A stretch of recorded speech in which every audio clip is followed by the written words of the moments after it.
He reached the chamber, the familiar sight of the brazier puzzle, and that damned central button, bringing a grimace to his face.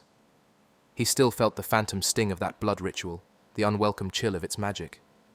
He briefly wondered what would have happened if the vampires had arrived later, if the vigilance of Stendarr had stumbled upon this place and attempted to open the seal. Would their righteous blood have sufficed? Probably.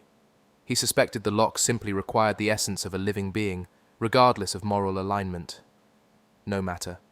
It was time to wake this sleeping princess.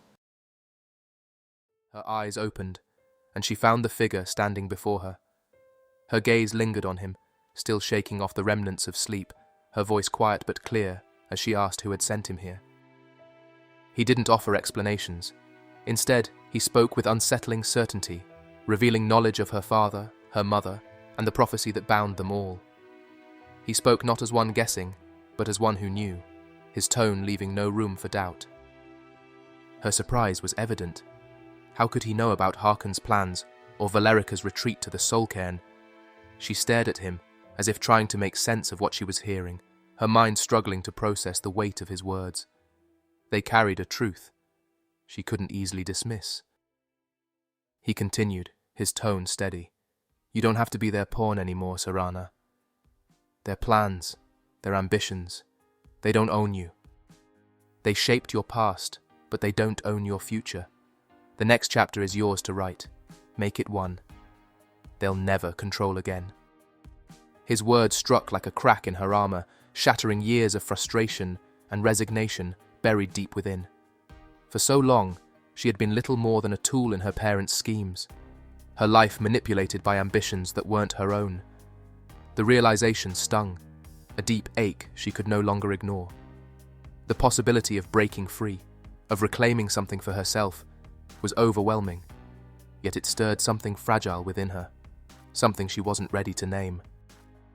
Her gaze drifted to the dim corners of the crypt, as if searching for answers she had long avoided.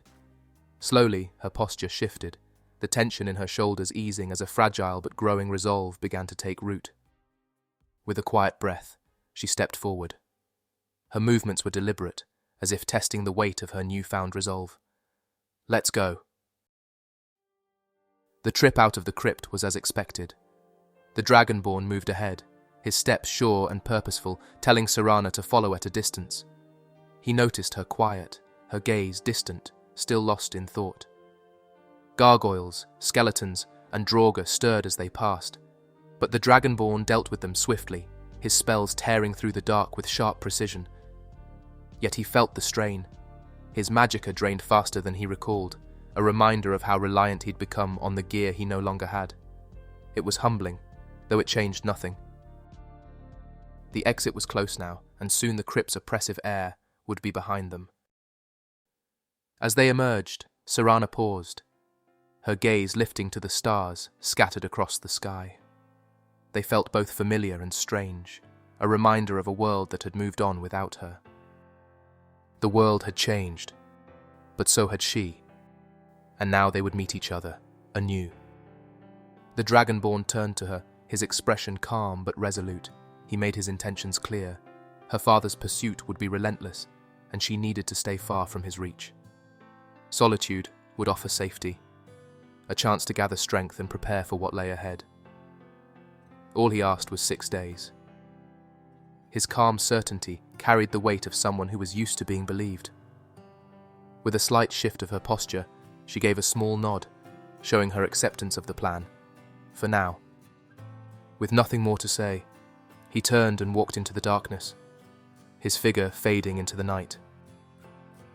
The Dragonborn had accomplished his task. For all the battles to come, for all the unknown futures that loomed over Skyrim, this was something he had chosen to do for himself. He didn't mention the fight with Alduin, not to Serana.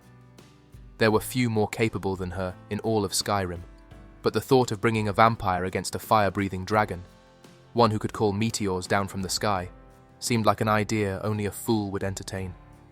More than that, he knew she wouldn't have been prepared, not mentally. Nightgate Inn wasn't far. He pushed open the heavy door, the warm glow of the firelight welcoming him inside. The smell of roasting meat and stale ale lingered in the air, grounding him in the simplicity of the moment. He sat at the bar, savouring the venison steak brought to him. The meat was seasoned just enough to remind him of simpler times, a rare moment where the world's weight felt distant, if only for a while. Later, he sat on the edge of his bed, the dim room cloaked in shadows. The time had almost arrived, his rematch with Alduin. This time, there would be no help. This time, he would need no help. The thought brought a calm resolve, a certainty that steadied him for what lay ahead. He exhaled slowly, his gaze fixed on the worn floorboards beneath him. "It's nearly time, Alduin," he thought, the words solid in his mind, unspoken but firm. "This time, just you and me." It wasn't raining last time, he thought grimly. That's changed. Hopefully nothing else has. He wondered briefly if anyone else had gone after the Dragonstone. Without it, he wouldn't have to worry about Delphine making a surprise appearance at least. For now, it seemed he had time to rest before Alduin arrived, or so he hoped Alduin still would. The Dragonborn's eyes snapped open as the rhythmic drumming of the rain was interrupted by a distant roar, a deep, guttural sound that vibrated in his chest. The unmistakable beat of wings followed, cutting through the storm with ominous precision. Alduin had arrived. The World Eater's massive form circled above, his shadow swallowing the burial mound in darkness. The Dragonborn strode confidently to the centre of the clearing, his boots squelching in the mud. Alduin hovered nearby, the wind from his wings howling against the rain, stirring the storm into chaos. He circled lower, his glowing eyes locked onto the Dragonborn, a predator assessing his prey. Alduin seemed to hesitate, as if searching for something, an anomaly he couldn't quite place. The Dragonborn knew Alduin could sense it. Something was wrong with the timeline, though the World Eater could not yet see where the threads had frayed. The Dragonborn smirked faintly, his calm composure mocking the World Eater's unspoken questions. He let Alduin stew in the realization, the dragon's fury building as his arrogance masked his unease. How did the mortal know he was coming? Why did his power feel so unnatural? The rain battered the earth as Alduin landed with a thunderous crash, his wings folding in a torrent of wind and steam. The ground shuddered beneath his weight, but his suspicion burned brighter than his anger. Still, Alduin's pride remained. Nothing could challenge him, least of all a mortal. He loomed closer, his gaze narrowing, as though demanding an explanation for the Dragonborn's strength, how this mortal knew he was coming, how he could stand so calm, so sure. The answers eluded him, but the truth felt close, sharp on the edge of understanding, like a word forgotten mid-sentence. Alduin's eyes widened, a flicker of realization crossing his mind. Alduin's wings flared, and his muscles coiled to react, but he was too late. His voice split the air, unleashing Dragonrend in a jagged torrent of sound. The Dragonborn surged forward.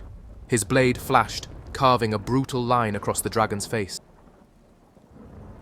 The battle was chaos, a clash of titans that defied description.